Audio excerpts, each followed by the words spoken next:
歡迎大家嚟到 Office Pro， 唔好忘記訂閱我哋嘅頻道，咁樣就可以第一時間收到我哋嘅更新。Excel 微調按鈕，首先開啟開發人員索引標籤，係檔案選項，選擇自定功能區，係右側嘅清單中剔開發人員，按確定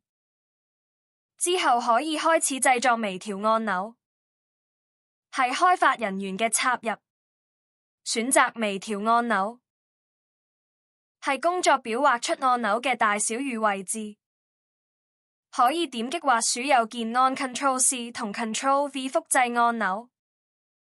再拉到適當位置，畫好微調按鈕之後，係微調按鈕上按右鍵，選擇控制項格式，可以設定目前值、最小值、最大值、遞增值、儲存格連結，選擇你想要改變數值發生嘅儲存格，按確定即可完成。